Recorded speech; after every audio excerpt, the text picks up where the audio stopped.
Saturday morning, February 27, 2021.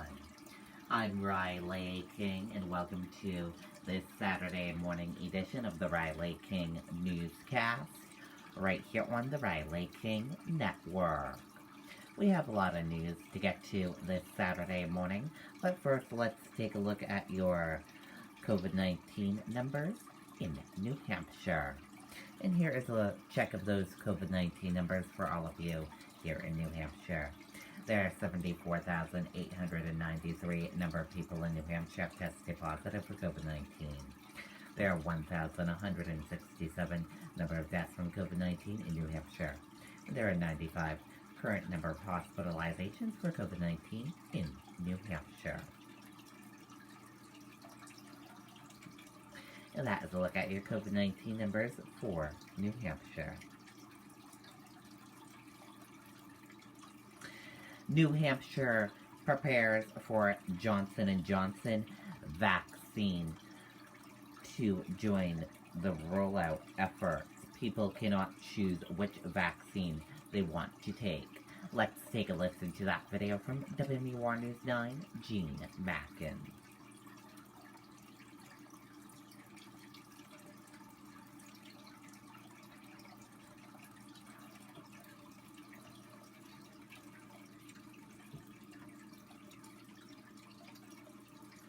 What is there not to love about Franklin Pierce? The Pierce Promise New Hampshire Scholarship Program is new at Franklin Pierce for high school seniors enrolling in the fall of 21, and it offers free tuition. You attend Franklin Pierce University.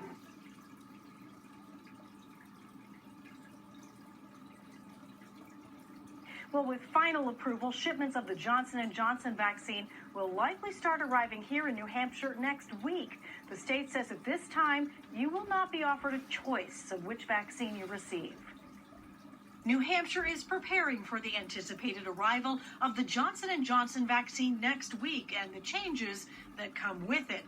One-shot doses stored at refrigerator temperatures, adding to the number of doses available to New Hampshire citizens, which is expected to top 30,000 first doses of Moderna and Pfizer for the first time next week. This is a great tool that we have coming to us likely. State epidemiologist Dr. Benjamin Chan says they're reviewing the latest studies. As an epidemiologist, we never like to say something's 100% effective, but the early preliminary data, based on small numbers, shows, very, very high efficacy. One hurdle health officials are trying to overcome, convincing people this vaccine measures up compared to Moderna and Pfizer's 90% plus efficacy. Johnson & Johnson says trials show their vaccine is 66% effective in preventing moderate to severe cases, 85% effective against severe disease, and 100% effective in preventing hospitalizations and deaths. Brian Quinn is fully vaccinated and understands the questions. Doesn't have the same efficacy as the other two, a little bit less. Having said that, if I showed up and that's what they offered me, I would definitely take it. The governor says right now, Granite Staters are not being offered a choice of vaccine. We're not going to have a menu, per se, where you show up at a site and say, I'll take this one and I'll take that one. It's not going to work like that. Well, once approved, Johnson & Johnson expects to send out a few million doses in those initial shipments to states with enough to vaccinate 20 million people by the end of March. Live in the studio, Gene Mackin, WMUR News 9. Okay, and there you go on that video and that report.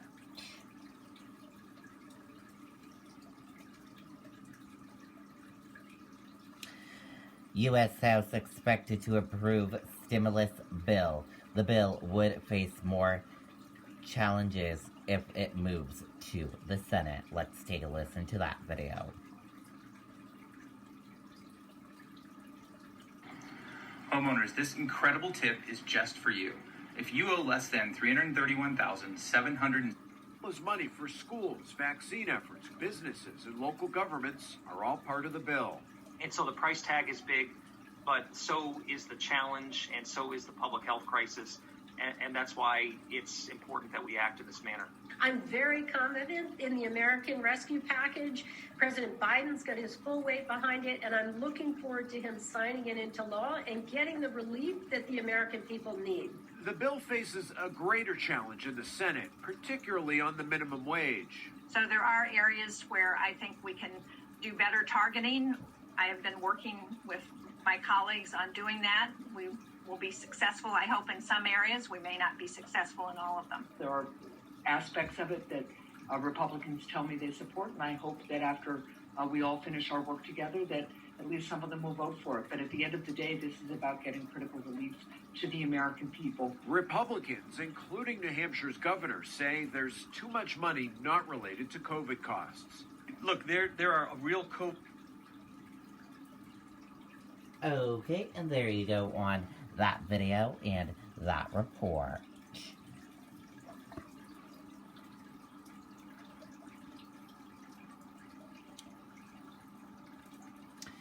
And we can tell you that the House passes $1.9 trillion COVID relief package.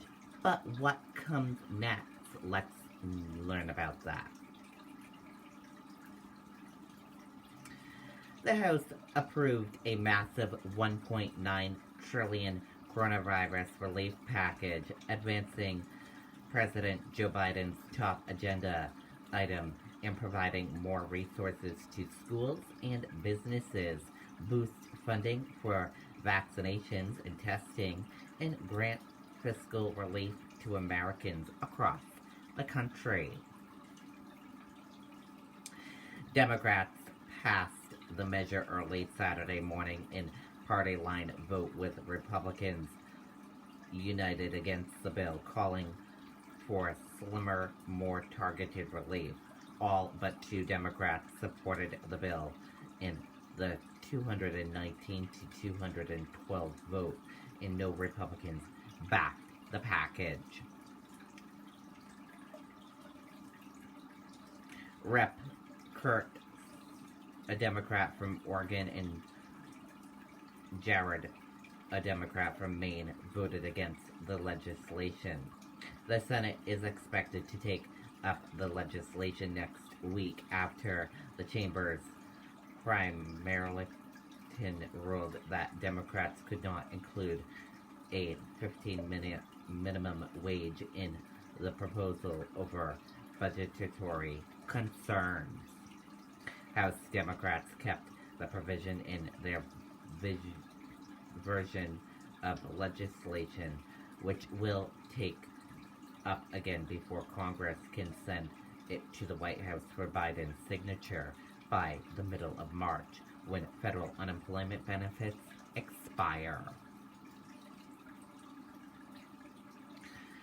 The American Resource Plan would provide 1,400 stimulus checks to millions of Americans across the country and extend federal unemployment benefits through the summer.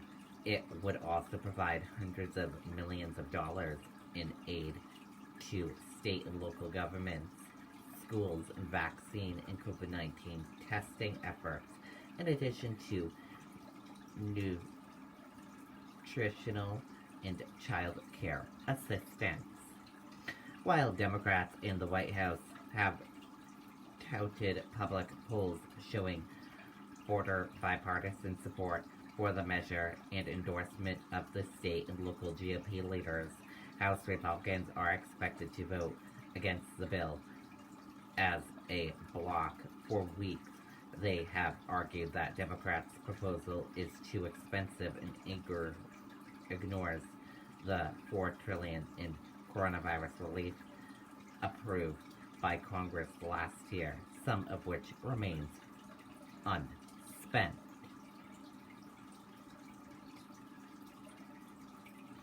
What comes in the Senate? Biden briefly engaged with a group of 10 Senate Republicans pushing for alternative to his plan, but rejected their $600 billion counteroffer as to managers, arguing it did not meet the moment and it would cut spending on key programs, including in his legislation. Democrats have advanced the coronavirus legislation using the budget recalculation process in the bid to avoid the Senate's 60-vote threshold and pass their package with a simple majority of votes given the slim of 50-50 divided in the upper chamber. But on Thursday night, the Senate told the Senate that the 15 minimum wage increase initially in the proposal would not meet the strict budget rules of recalculation process and would have to be stripped out of the package for it to pass with a simple majority. Progressives erupted at the ruling, with some calling on Democrats to overrule the decision and others renewing their push to end the legislative filibuster in the chamber.